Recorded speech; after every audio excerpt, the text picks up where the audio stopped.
Hello guys, welcome back to our channel. आज की class में हम कार्बन एंड इट्स कंपाउंड इस चैप्टर के इंपॉर्टेंट क्वेश्चन सॉल्व करेंगे। इस वीडियो को शुरू करने से पहले मैं आप लोगों को बताना चाहता हूं कि डेट शीट के रिगार्डिंग काफी वीडियोस यूट्यूब पे वायरल हो रही, बट डेट शीट अब तक के सीबीएसई ने रिलीज नहीं करी। तो जैसे भी सीबीएसई रिलीज करती है डेट शीट को, तो मैं आप लोगों के लिए एक सेपरेट वीडियो इस पे लेकर आऊंगा। तो तब तक के आप इस तरीके की वीडियोस को बिल्कुल ध्यान ना दें। आइए अपन आज शुरू करते हैं अपने 3 मार्क्स के दो इंपॉर्टेंट क्वेश्चन जो मैं इस वीडियो में आप लोगों के लिए लेकर आया हूं कार्बन एंड इट्स कंपाउंड से। फर्स्ट क्वेश्चन है, addition of pure ghee in food items like paratha, laddu, halwa etcetera make them more tempting. Paratha, laddu, halwa, ये सारी चीजें जो है प्योर घी की वजह से बहुत ही ज्यादा बढ़िया बन जाता है और लोगों को बहुत पसंद आता है, बहुत इच्छा होती है लोगों को उसको खाने की। People usually get attracted to food mainly due to smell of pure ghee. लोग ज्यादा जो अट्रैक्ट हो रहे हैं वो इसकी वजह से हो रहे हैं कि प्योर घी की स्मेल बहुत बढ़िया आती है। When वनस्पति ऑयल रिएक्ट विद हाइड्रोजन, जब वनस्पति ऑयल रिएक्ट करता है हाइड्रोजन के साथ, तब वो कन्वर्ट हो जाता है वनस्पति घी में। जैसा दिया है अपने को, इतनी इंफॉर्मेशन आपको दी हुई है। अब इसके बाद वो कुछ क्वेश्चन पूछ रहे हैं। What do we call this reaction? Which catalyst is used in this reaction? कौन सा रिएक्शन बोलते हैं हम इस रिएक्शन को और कौन से कैटालिस्ट इसके अंदर यूज हो? बहुत ही सिंपल है। वनस्पति ऑयल रिएक्ट हो रहा है हाइड्रोजन के साथ और फॉर्म हो रहा है वनस्पति घी। तो हाइड्रोजन उसके अंदर ऐड हो रहा है। रिएक्शन में जब भी हाइड्रोजन ऐड होता है तो उस रिएक्शन को बोलते हैं हाइड्रोजिनेशन। फर्स्ट क्वेश्चन का हमारा आंसर क्या हो जाएगा? हाइड्रोजिनेशन। हाइड्रोजन लिख लो पहले और उसके बाद नेशन लगा दो। तो हाइड्रोजिनेशन बन गया। Which catalyst is used in this reaction? तो कौन सा कैटालिस्ट इस रिएक्शन के अंदर यूज हो रहा है? तो हाइड्रोजनेशन मतलब हाइड्रोजन की एडिशन कराने के लिए आप वो कैटालिस्ट लिख सकते हो जो रिडक्शन करवाते हैं। रिडक्शन में भी क्या होता है? हाइड्रोजन की एडिशन होती है। यहाँ पर मैं लिखता हूँ निकेल और पैलाडियम। तो निकेल और पैलाडियम ये ऐसे दो कैटालिस्ट है, या आप निकेल भी ले सकते हो या उसकी जगह पर आप पैलाडियम भी ले सकते हो। तो ये दो कैटालिस्ट हैं जो हाइड्रोजनेशन कराते हैं, या आप बोल सकते हैं कि रिडक्शन कराने के लिए ये हेल्प करते हैं। Reduction means addition of hydrogen होता है। यहाँ पर हाइड्रोजन ऐड हो रही है। कौन सा रिएक्शन है पहले पूछा था, तो उसका आंसर है हाइड्रोजनेशन। कौन से कैटालिस्ट इसके अंदर यूज हो रहे हैं, तो उसका आंसर है निकेल या तो फिर पैलाडियम। सेकेंड क्वेश्चन देखते हैं। Right chemical equation for the above mentioned reaction. आपको केमिकल रिएक्शन लिख के बताना है कि जो रिएक्शन होगा वो कैसे लिखेंगे आप। तो मैं यहाँ पर लिखता हूँ केमिकल रिएक्शन। पहले मेरे को इसमें क्या लिखना होगा? वनस्पति घी, सॉरी वनस्पति ऑयल मेरे को पहले लिखना पड़ेगा और वो कन्वर्ट हो जाएगा वनस्पति घी। तो वनस्पति ऑयल का फॉर्मूला क्या होता है? सी डबल बॉन्ड सी, और बची हुई होगी कार्बन की दो वैलेंसी, तो ये दोनों जगहों पर दो इलेक्ट्रॉन, यहाँ पर ये कार्बन शेयर कर रहा है इस कार्बन के साथ। तो बचे दो कार्बन, तो दो कार्बन ये शेयर करेगा एक एक अल्काइल ग्रुप के साथ। सिमिलरली ये कार्बन भी एक एक इलेक्ट्रॉन इस अल्काइल ग्रुप के साथ शेयर करेगा, क्योंकि कार्बन की वैलेंसी होती है 4, 4 इलेक्ट्रॉन वो शेयर करता है। ये कार्बन दो इलेक्ट्रॉन शेयर कर रहा है इस कार्बन के साथ, और बचे हुए जो दो इलेक्ट्रॉन है वो अल्काइल ग्रुप के साथ शेयर कर रहा है। तो ये जो है ये हमारा वनस्पति ऑयल है। आप इसको वनस्पति ऑयल बोल सकते हैं, या फिर आप इसको अनसैचुरेटेड फैट भी बोल सकते हैं। ये अनसैचुरेटेड फैट है। अब जब इसका रिएक्शन होता है हाइड्रोजन के साथ, तो आप यहाँ पे क्या लिखेंगे? H2। और रिएक्शन होने के बाद इसकी एडिशन हो जाएगी। हाइड्रोजनेशन हो रहा है मींस एडिशन ऑफ हाइड्रोजन हो रहा है। तो जब हाइड्रोजन ऐड होगी तो ये डबल बॉन्ड का हो जाता है सिंगल बॉन्ड। यहाँ पर आपको इस तरीके का दिखेगा कि कार्बन कार्बन के बीच में डबल के बदले में अब आ जाएगा सिंगल बॉन्ड। अब कार्बन की वैलेंसी तो 4 होती है, इसका मतलब 4 इलेक्ट्रॉन वो शेयर करता है। यहाँ पे एक ही इलेक्ट्रॉन ये शेयर कर रहा है इस कार्बन के साथ, तो बचे 3 इलेक्ट्रॉन इसकी शेयरिंग बाकी है। तो यहाँ पर एक ये शेयर करेगा आर के साथ, जैसा कि यहाँ पर ऑलरेडी था। एक और यहाँ पर आर पहले से था, तो जो एक बच गया है वहां पर ऐड हो जाएगा हाइड्रोजन। सिमिलरली यहाँ पर भी एक आ जाएगा H, और बची हुई दोनों जगह पर अटैच रहेंगे यहाँ पे R. R means alkyl group, और अब ये वनस्पति ऑयल से बन चुका है वनस्पति घी। तो अपन नीचे लिख सकते हैं इसके कि वनस्पति घी बन गया है, वनस्पति घी।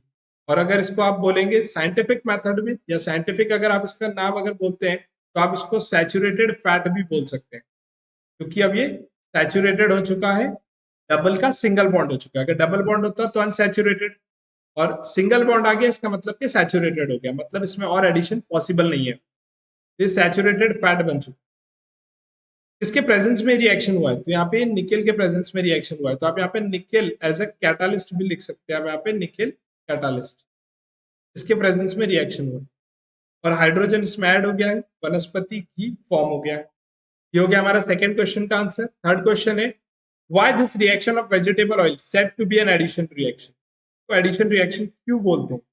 तो हम इसको एडिशन रिएक्शन इसके लिए बोल रहे हैं क्योंकि इसमें हाइड्रोजन की एडिशन हो रही है। आंसर में आप क्या लिखेंगे?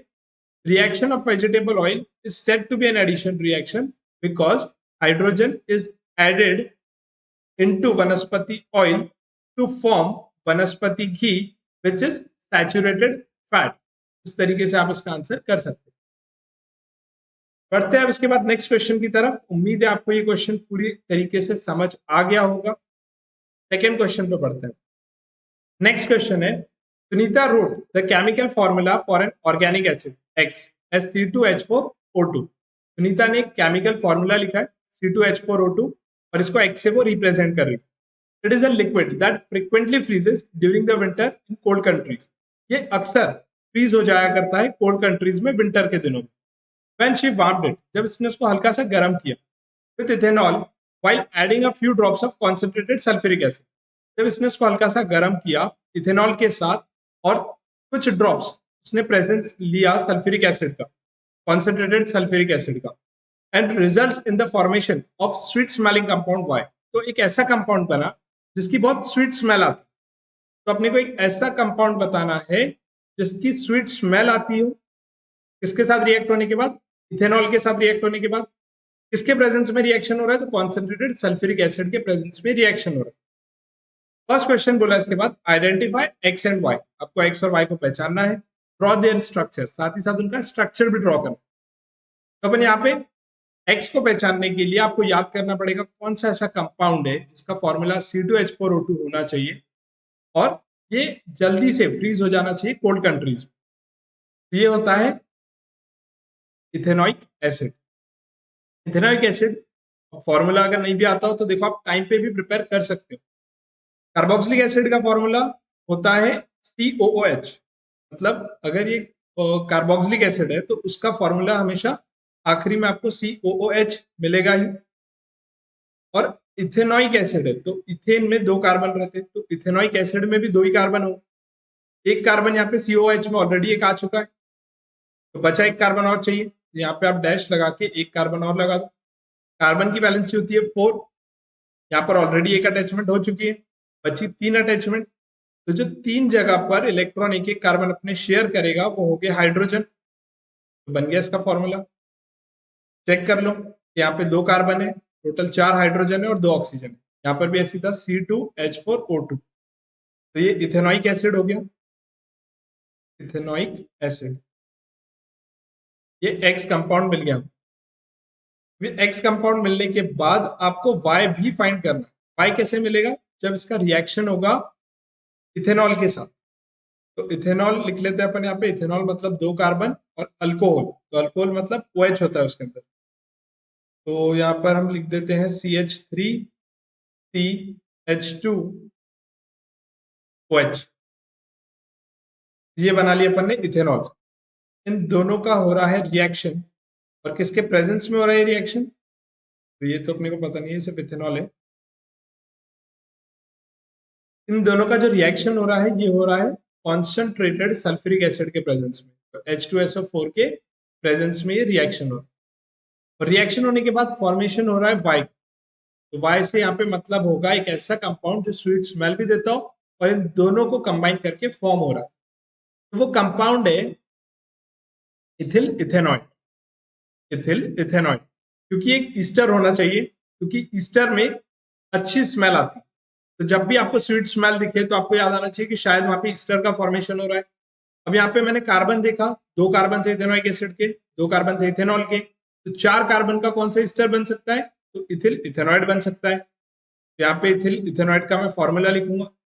फॉर्मूले लिखते वक्त आपको याद रखना है कि टोटल 4 कार्बन होने चाहिए। ईस्टर का आपको जनरल फॉर्मूला पता होना चाहिए, ये होता है ईस्टर का general formula, R T double bond O, O R dash, O के बाद आर डैश। तो ये जो आर है ये दोनों भी अल्काइल ग्रुप, और एक आर है और एक आर डैश है, इसका मतलब दोनों सेम नहीं है।